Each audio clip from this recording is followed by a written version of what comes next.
6 Eyewitness News is closed caption for the deaf and hearing impaired. From East Tennessee's 24-hour news source, this is 6 Eyewitness News at 11.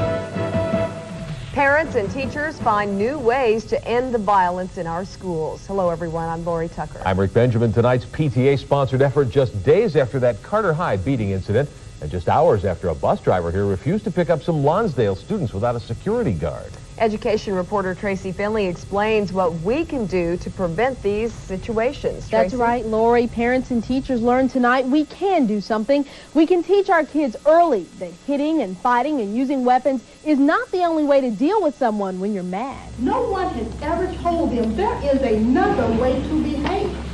Gloria Daly says that's why we see so many kids striking out instead of talking out their problems. They just don't know how.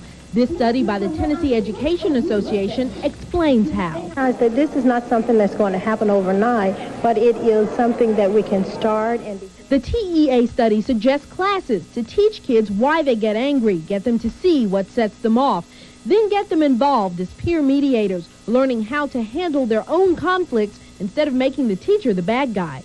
That if these things had been taught, whether they're taught in the school or at home by the parent, I don't think that what happened last week would have happened. Janet Ahrens has a child at Carter High where that beating happened last week. She's all for those conflict resolution classes, but says in high school, it's too late. If you wait until you get to high school, by that time you've lost the child. There's nothing you can do. You've got to start somewhere, if it's with a 15-year-old or a 5-year-old. You've got to start somewhere, and we're not going to beat the problem until we do start. School security officer Steve Griffin tells parents and teachers the violence isn't as bad as we think. He handled 68 serious fights last year out of nearly 52,000 students, and he charged 4 students for carrying guns, down from 21 the year before. But security's still tight. Every Knox County high school has a metal detector and at least one officer. And for the first time, there are full-time security officers in 3 middle schools this year.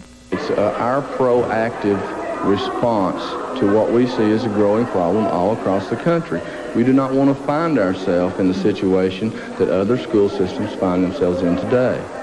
We've heard about some of those schools, places like New York, Los Angeles. Well, nationally, reports say 135,000 kids bring guns to school every day, and even more skip classes because they're afraid they'll get hurt.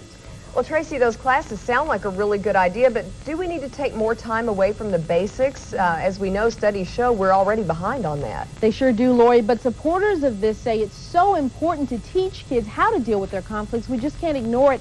And they're trying to get other groups involved, like churches and businesses and civic groups, so we won't have to take time away from the classroom. All right, thank you, Tracy. Hopefully those plans will make a difference. Watch and see. Certainly, it sounds like it has a lot of promise. Well, Knox County school officials tonight want to add $6.2 million to the school budget to teach more effectively. That school budget approved 3 months ago by County Commission. School system already has the money, but some commissioners fear spending it now could force a tax hike next year to keep pace. Much of the money would go for new computers. School officials say they can get $2 million for new technology from the state. If they have matching money, it would be a one-time expenditure, all the money out of the school's fund balance. Technology money, if we don't match it, we don't get it. If we can do those type of educational improvements and not have a tax increase, I think that's perfect, and we should go ahead and initiate it. However, I think we need to go into this with our eyes open, so to speak, and if this is going to translate into an automatic tax increase next year, then we should move very slowly and very cautiously. Now, the funds would also go to maintain older schools. They would repair roofs with the money, pave, and replace light poles as well. They'll start debating the issue next week at a series of County Commission committee meetings. No action tonight by Knoxville City Council on restaurateur Mike Chase's request that no city money be spent on volunteer landing on the waterfront, but at least some indication now that the $42 million project may not have entirely smooth sailing. As we first told you last week, Chase, who owns Calhoun's on the river, among other eateries, wrote to council members objecting to funding for the plan. Tonight, at least one resident and one council member, Carlene Malone, are raising questions about the waterfront development project. We have to look at the plan they come up with. We're talking about potentially $8 million is the figure I've heard loosely thrown around. $8 million is a lot of money, and unless we can come up with something that is very beneficial to the city of Knoxville, in the broadest sense, I think I'll have some problems going forward with it. This city of Knoxville has millions and millions of dollars to spend on the riverfront development. Why don't they spend that millions and millions of dollars for new police officers, for get every street in Knoxville paved, get Bingham Lake out there fixed, getting all this stuff done. City Council tonight also moving forward with a long list of annexations around the area. Well, Knoxville Mayor Victor Ashe among the hundreds of dignitaries at today's signing of the crime bill in Washington. President Clinton signed the bill this morning at the White House. The president praised the bipartisan effort that got the bill through Congress after a long fight. He says the legislation will roll back a tide of violence. For Knoxville, the new law will put 20 more officers on the streets, and Mayor Ashe says that will help in the fight against crime here. Well, no court hearings for the confessed killer of Martin Luther King Jr. A state appeals court refused today to permit hearings for James Earl Ray. As you know, Ray has tried over the years to take back his guilty plea to killing King in 1968. A circuit court judge in Memphis rejected Ray's latest petition for a trial in April, but that judge said Ray could take part in hearings at which attorneys could call witnesses to build a court record for more appeals. Today, however, the appeals court ruled the judge had no authority to allow such hearings. Well, the attorney for a Middlesboro, Kentucky police officer admits that his client did use and sell drugs, but the lawyer told a federal court jury up in London, Kentucky today that Officer Garrett Russell sold the drugs to support his addiction to painkillers. Russell accused of selling cocaine, marijuana, and a painkiller, part of Broken Shield, the investigation as it's called there. You'll recall that Russell was arrested in March with many other Kentucky and Tennessee residents in that drug sting case. The others have all entered plea agreements now, including one Knoxville man who's already pleaded guilty to 2 counts of drug trafficking. Russell's trial expected to last through the week in London, Kentucky.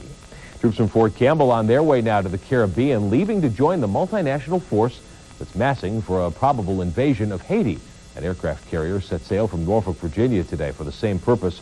The Pentagon says Defense Secretary William Perry goes to Norfolk tomorrow to talk about the operation.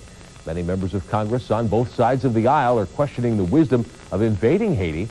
President Clinton says he'll try to calm everyone's fears. He'll talk to the nation Thursday night at 9 o'clock on the importance of moving to restore Haiti's elected president, Jean-Bertrand Aristide. Well, one man who may run for president in 2 years brought up the Haiti situation today while in Knoxville. Former Vice President Dan Quayle says he's against using force to put Jean-Claude Aristide back in power in Haiti. Quayle was here promoting Bill Frist's run for the U.S. Senate. Frist, of course, running against Democratic incumbent Jim Sasser. Dan Quayle visited Club LeConte with Frist for a fundraiser breakfast and then talked to reporters.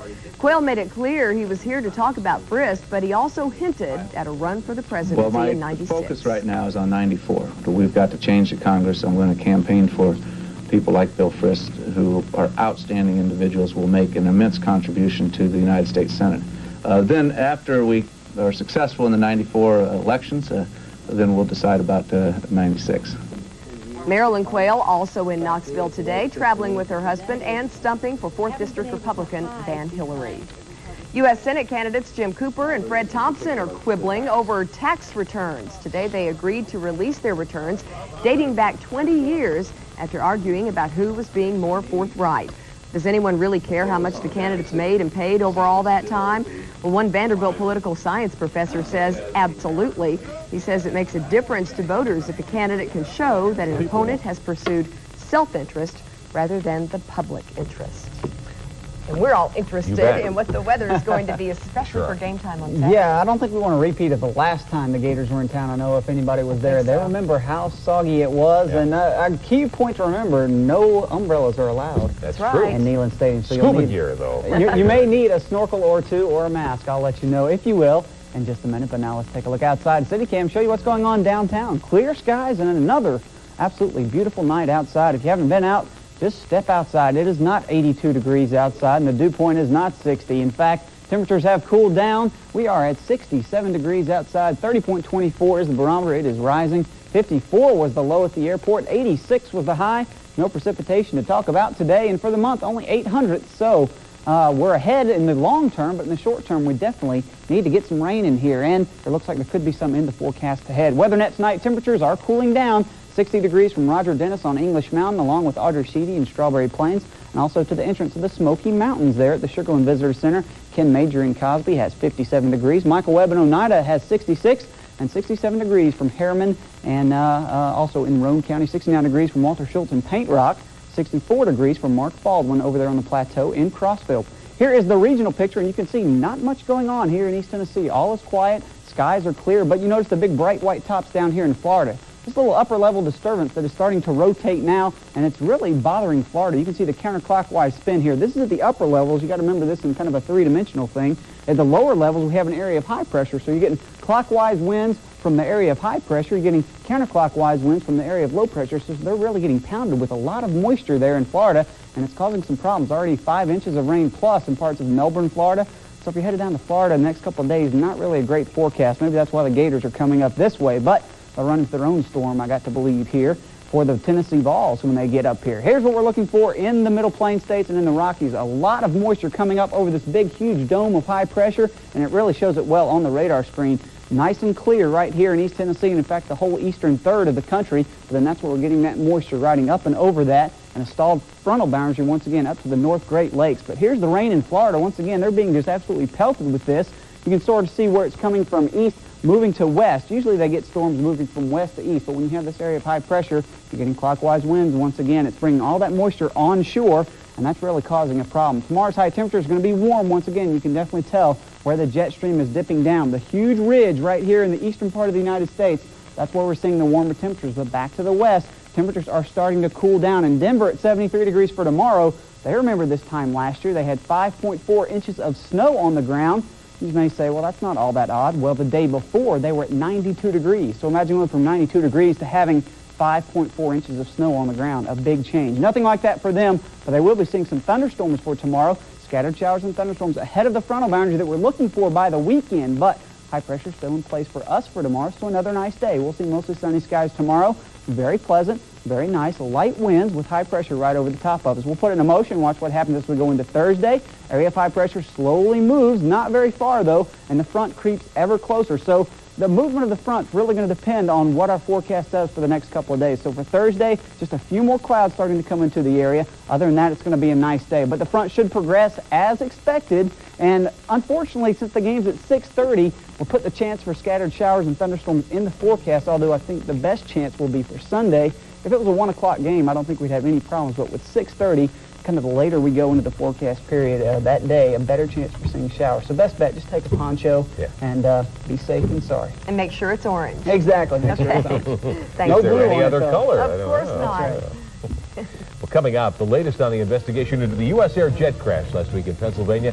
They may not know the cause, may not be what investigators thought it was. And actor Johnny Depp in trouble with the law tonight. We'll tell you why. Worldwide tonight, investigators say there is evidence now that the right engine on that U.S. Air jet that crashed last week was running correctly, that its reverse thrusters were not deployed. The National Transportation Safety Board says it's contradictory evidence. Officials aren't ruling anything out for a cause. You'll remember the jet went down Thursday night near Pittsburgh, 132 people dying.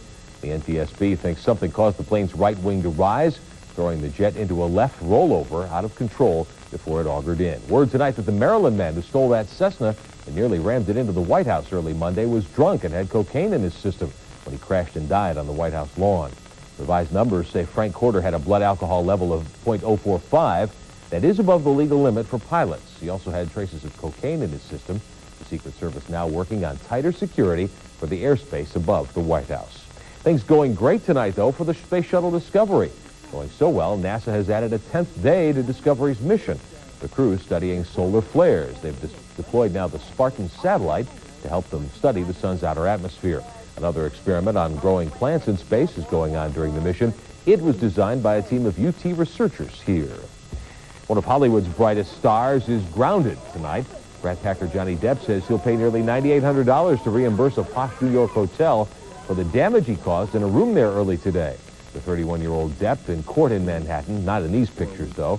Depp admitting he trashed 17th century picture frames, a coffee table, and other furnishings. Depp was at the hotel with his girlfriend, supermodel Kate Moss. Police say Depp appeared drunk when they arrested him early today. Oh, boy. Troubles indeed. Mm-hmm. Well, coming up in HealthCast, a 6-year-old boy collapses at a Kentucky school. Did someone there put drugs in candy? We'll have a story. Such a disturbing story. And comedian George Burns is hospitalized tonight. We'll see how the veteran funny man is doing next. In HealthCast tonight, you've heard about dioxin and its connection to cancer. Well, the Environmental Protection Agency says there is an even greater health risk than suspected. This could affect a lot of folks in our area. These pictures from Champion International and its multi-million-dollar settlement with folks in the Little Pigeon River area for the alleged dumping of dioxins. That settlement being challenged right now.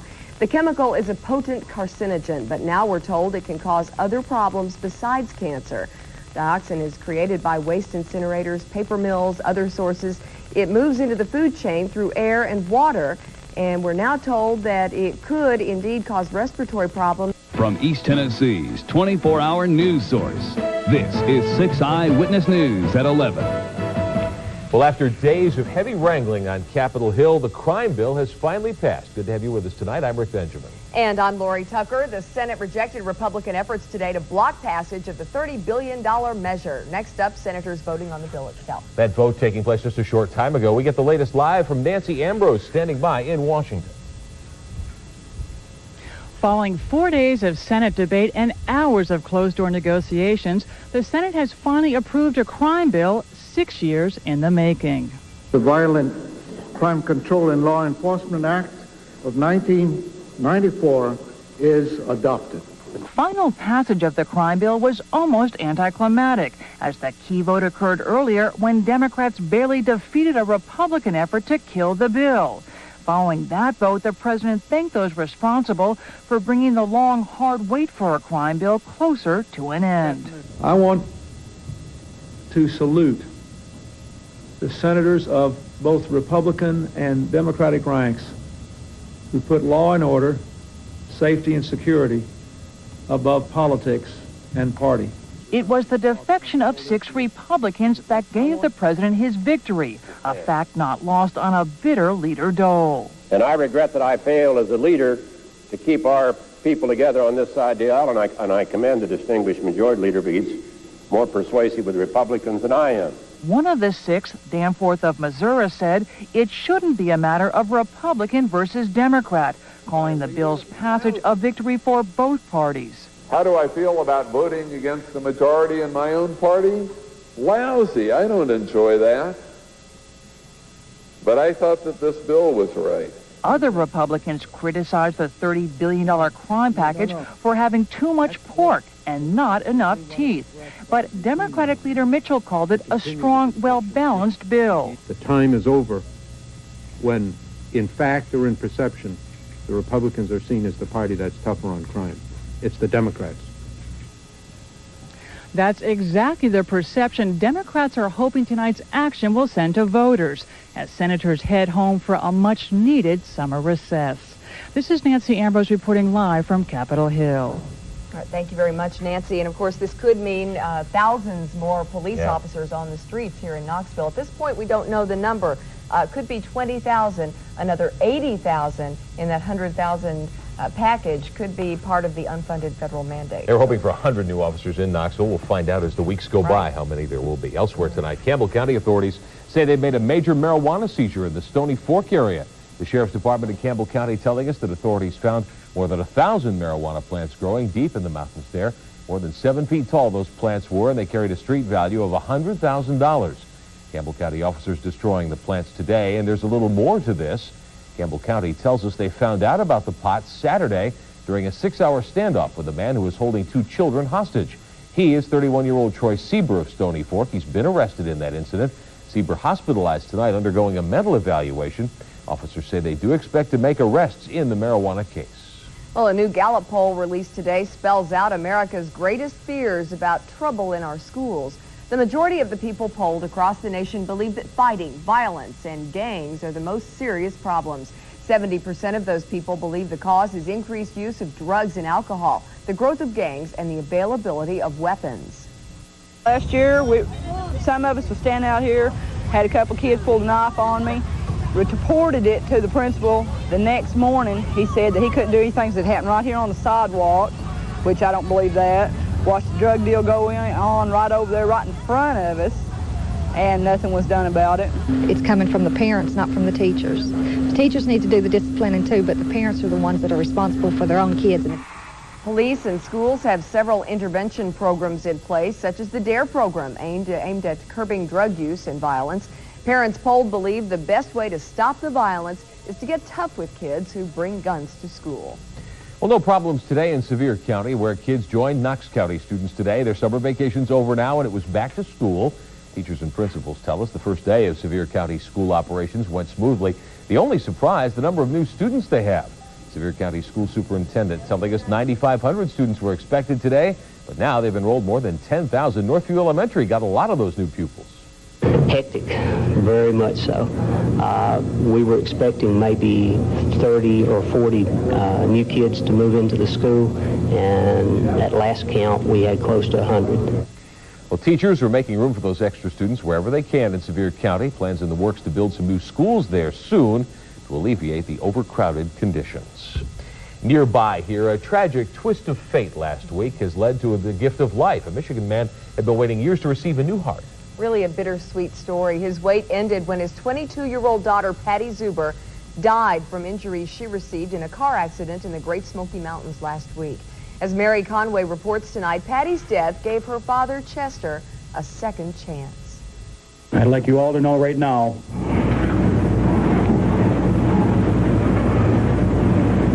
she's the happiest little angel in heaven right now. A very emotional Bob Zuber met with the media this afternoon to discuss the death of his sister Patty and the gift of life she's given to their father, Chester. Patty, a vivacious 22-year-old, was injured in a traffic accident in Tennessee. When doctors told her parents that Patty would not live and suggested that her organs could be donated, doctors found she could donate to her father, who had been waiting for a heart transplant for 4 years. My mother was concerned at first with the possibility of losing both of them, but my father reassured her that that's exactly what Patty wanted. So at that point, we decided to go ahead with the operation if it was possible. Doctors at Beaumont Hospital performed the operation. Chester is doing well. He may even be released in about 2 weeks. Bob says it makes it a little easier to know Patty's heart is still beating in her dad. Right now, my father's biggest concern is getting my mother through the funeral, okay? His health is, as far as he's concerned, is secondary right now. He wants to see my sister put in the ground with some respect, okay? His health will come after my sister is taken care of.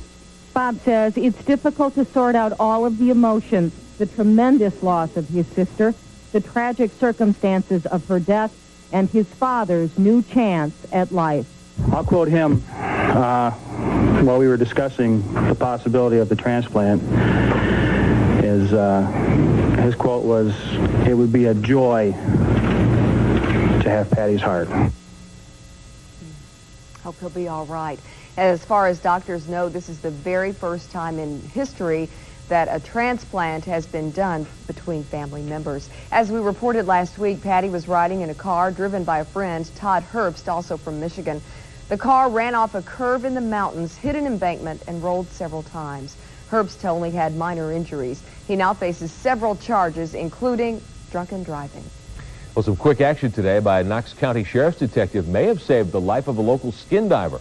A wrecker service here had hired 34-year-old Steve Bowling to go down in the water and check out some vehicles at the bottom of an East Knox quarry. But as Bowling came up from the depths, he started to lose consciousness. Authorities say a detective and diver at the scene rescued Bowling, started treating him for the bends, or decompression sickness. Bowling, flown by Lifestar to UT Medical Center. He's being treated there tonight.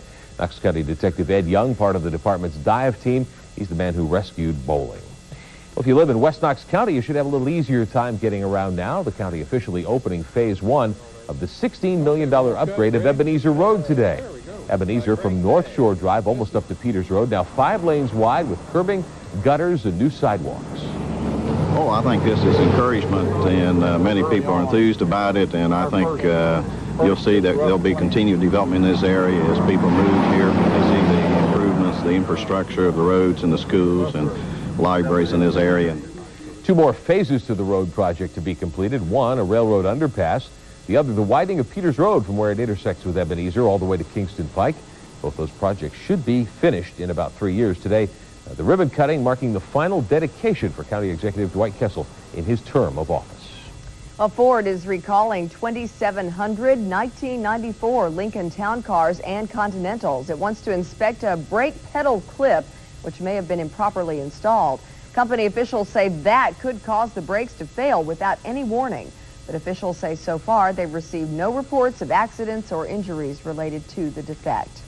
United Auto Workers Union members now have a new contract with General Motors. Officials at GM's Inland Fisher Guide plant made the announcement earlier tonight. The news means a 3-day strike has come to an end. The strike had shut down 13 assembly plants and idled nearly 43,000 workers. The strikers say they were concerned about job security and health and safety issues. It's been 2 decades since one of the most infamous scandals in America's history, and tonight, one of the men implicated in the Watergate scandal was in Knoxville, speaking before members of the Philadelphians, that prison ministry group. Jeb Stuart Magruder was the deputy campaign director for President Nixon in 1972. Magruder now a Presbyterian minister. We asked Magruder tonight how his life has changed since the Watergate break-in that happened 22 years ago. I wasn't sure I could ever say that what I was doing would be more important than what I did in the White House. But in the ministry, I think I can really say that what I'm doing in the ministry is much more important than anything I did in the White House. Magruder did 7 months in prison for his part in Watergate. Now he preaches the value of helping inmates who want to turn their lives around. Well, we're going to see any turnaround in the weather? Well, let's see. Depends what you define as turnaround. Cooler air, rain, snow. Oh, it kind of changed. Not snow. Not yet. Not yet, no. But days are getting shorter, and we'll be talking about snow. Matter of fact, Christmas 4 months away from today. Oh, goodness. It's hard to believe. You always learn something new in this business, don't you? We'll see not much of a change, but at least the weekend is here, and that'll be a change. Even though the weather's not changing all that much, at least we get to the weekend, and we will see warm temperatures. It's muggy already, and already some patchy fog developing around many areas, especially in the low-lying areas. Our temperature right now at TV6 is 72 with the dew point at 70, humidity at 93%, the barometer rising and the winds are calm. More vitals for you. The 68 this morning was the low, 85 the high this afternoon, and we have not had any precipitation. Our reports from our dedicated weather net tonight include 69 from Ron Hartman up in Jellicoe, head on down to 71 at Walter Schultz. Mark Baldwin on the plateau has 68 degrees. Head over to the east side. We have a 67 from Roger Hickey and White Pine and 63 from Ken Major and Cosby. And that 68 comes from Audrey Sheedy, who lives in Strawberry Plains, Tennessee.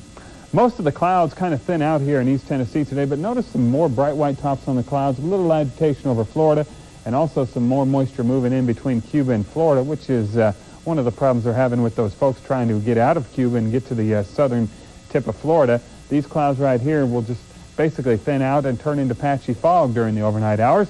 This right here is a strong line of thunderstorms that's staying well to the north of us. A few spotty showers along the coast, but we remain high and dry here in East Tennessee thanks to high pressure that's been in control Monday, Tuesday, Wednesday, and today, Thursday, and it will be in control Friday, and it will be in control for the weekend. So that's why there's not much change in the forecast.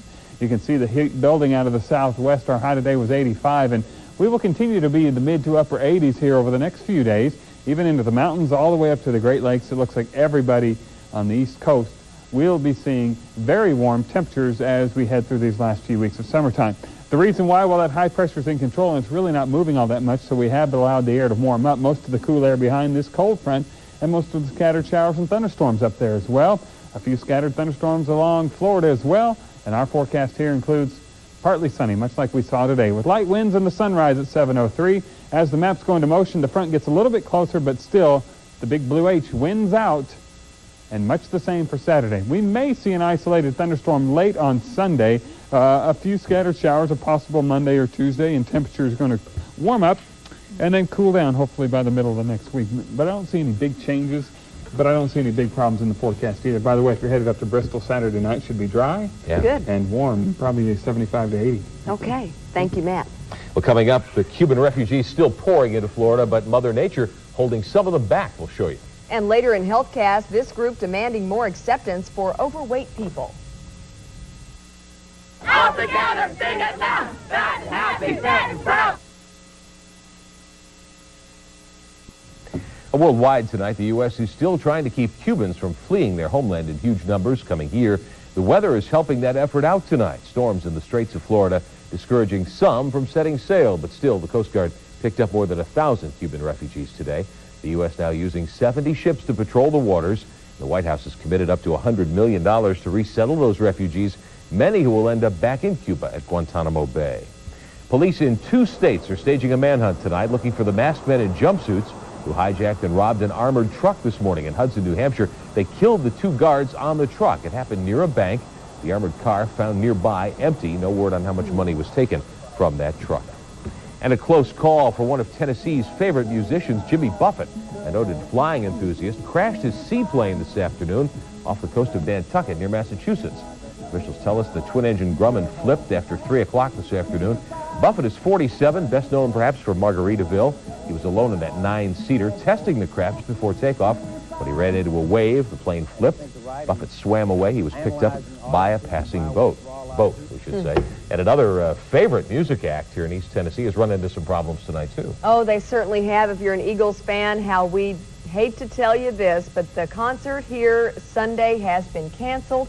The folks there, the promoters, tell us that this is due to the illness of one of the major band members. Didn't tell us which one. They will reschedule. It has been postponed, I should say. They will reschedule. They just don't know when, but stay tuned and we will let you know as soon as we hear. Maybe I'll get a chance to go after all. Yeah, the maybe next day. Coming up in HealthCast, how sports stars like Larry Bird, Michael Jordan, and Mickey Mantle helped a lot of folks with health problems here. And a terrifying time for a disabled man locked in his broken down car here for days with no way out. The story next. In HealthCast tonight, the man accused of squandering donations for his Siamese twin daughters is in trouble with the law again. Kenneth Lakeberg of Indiana, whose daughters were separated but subsequently died, is under arrest for cocaine possession tonight. He was under a court order to remain drug and alcohol free after admitting he used donations for his babies to buy drugs and a new car. Oh, we hear all the time talk of tolerance and diversity for the different races and religions that make up our world.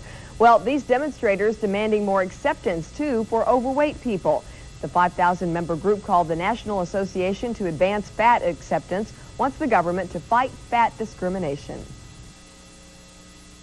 Fat people are okay, and we're not bad, and we're not unhealthy, and we deserve to be treated with dignity and respect that we need, that every American is supposed to be treated with. All together, sing it loud, fat, happy, fat, and proud. The group taking on the White House because it wants the Clinton administration to include them in health care reform. Many of us don't realize just what it means to be disabled. Imagine you're handicapped, your vehicle is equipped with the things you need, but the battery dies. The electric wheelchair lift, the doors and windows won't work. Well, this really happened to a North Carolina man who was trapped on a lonely highway for 4 days. Chip Osowski has the story. In the hospital. Stamp collecting is one of Willard Setliff's favorite things to do. He's 71 years old and partially paralyzed after 5 heart attacks. He thought he'd never get to enjoy his hobby again. He was on his way to Charlotte to pick up some mounts for his stamps when his van's battery died. He coasted off the side of the road here, but since the battery was dead, when he tried to get out, he couldn't get his windows open. Couldn't get his battery-operated wheelchair lift to work. He was trapped. That was 4 days ago. All he had to keep him alive was a Pepsi, but he didn't give up. At any time did you give up? No, sir. Never give up. Life too precious to give up. Nobody. State troopers, along with local authorities, patrol this stretch of the highway. He says none stopped. I saw one trooper drove by there one time with the blue lights on, trying to catch a truck. Setliff says after 5 heart attacks, a pacemaker, and being partially paralyzed, being trapped in his car for 4 days isn't the worst thing he's ever been through. But he does say he plans to take a cooler with water wherever he travels from now on. Good idea. Finally, sports fans getting a chance to help folks with respiratory problems here. A big sports memorabilia auction tonight at Michael's on Kingston Pike. And we're talking big names. A basketball signed by Larry Bird. A signed Mickey Mantle baseball here. And here's another biggie, an autographed jersey from Dallas Cowboys star Troy Aikman. And plenty of other stuff, too. A portion of the proceeds will benefit the American Lung Association here, and the best thing of all, the money stays here for local programs. Well, we do research, education, and support. We have children's asthma camp for children with severe to moderate to severe asthma that generally don't get to know what it's like to be a child playing out in the woods because a lot of asthmatic children can't.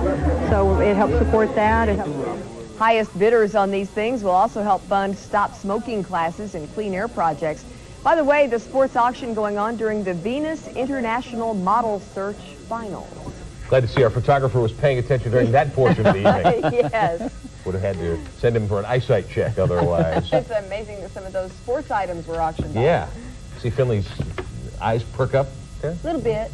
Just I woke up over here, guys. Good. Glad to hear it. It's amazing, isn't it? Also, the little second day in a row scrimmage action out there, huh? Yeah, going full speed in this thing over at Neyland Stadium, trying to simulate UCLA and doing it the best they can. We'll tell you about that in just a second. And the high school guys kick it off tonight. It's the annual Jamboree, and it's so simple sometimes why they get so excited about playing in these things. I think it helps, especially when you've been up at camp and the only people watch you practice are cows. And they don't pay admission. That's the important thing. Night one of the kickoff classic, the stuff. Next. Tonight's sports is brought to you by your local Tennessee Better Buick dealer. Come in and test drive a new Buick today. Well, we're all excited about bringing you Friday Night Hits again, the only show in East Tennessee devoted to high school football. Season debut coming up next Friday. Some teams getting some early action in tonight in the kickoff Jamboree out at West. You need to make sure you have the right number of fingers up here. Farragut coach Buddy Fisher calling for number 7. The Admirals facing off with Powell. Matt Lowe trying to get away from the heat. Farragut's Ryan McFalls drops him. Lowe just tucking it under next time and picks up a chunk and gets Powell into field goal range. And that sets up Body Gentry from close in. And he drills it home. The only score of the night as Powell beats Farragut 3-0. Halls and West, Coach Gary Shepard with another fine squad this season. The Red Devils defense not breaking or bending. Dwayne Holt puts the lick on him. West with a pretty good defense too. Kenyatta McDowell putting the helmet on him. Rebels just glad to be playing in front of some cheering fans. Special, of course, playing at home, but anytime you get in front of this many people and everything, I think it helps. Especially when you've been up at camp and the only people watch you practice are cows. So, a lot different. So you didn't hear any mooing in the stands tonight? No, didn't hear any mooing, but we're a little short on milk. Well, I hope he makes a run to the grocery store on the way home. Halls and West playing to a scoreless tie. More defense between Carnes and Fulton, or better yet, an offensive struggle. The name of the night, Kurt Cheverdecker of Fulton just rattles the Cheverdecker out of Matt Mock. Later, Carnes getting it going in the air. Danny Clifton hooking up with Scott Ritter. These two playing to another 0-0 tie. 4 more games are scheduled tomorrow night at Central. Well, we all know UCLA's colors are light blue and gold. The Vols going against their version of the Bruins in their final scrimmage today, and this is the closest blue they could find. The best against the rest is what they were calling it. Can't hardly top this. James Little Van Stewart with some great moves. Scampers 80 yards. He had 2 touchdowns today. And Aaron Hayden continues to look good. Takes off, and he is in the end zone here. Jerry Colquitt continuing his impressive work. He was 10 for 10, has Joey Kent over the middle. Coach Fulmer very impressed with the younger guys on the scout team. Brandon Stewart hits Dustin Moore right here. Watch him break these tackles. Overall, a pretty productive day on both sides for the Vols. And a quick look at some stats here. Colquitt perfect in passing, 137 yards. Todd Helton 3 for 447 yards. Well, rushing, here's your Stewart with 117 yards right there. 7 carries, 49 for Jay Graham, and 2 tackles for losses for Ben Talley. Also, Ben Talley named as one of the candidates for the preseason watch list for the Butkus Award for the nation's best linebacker.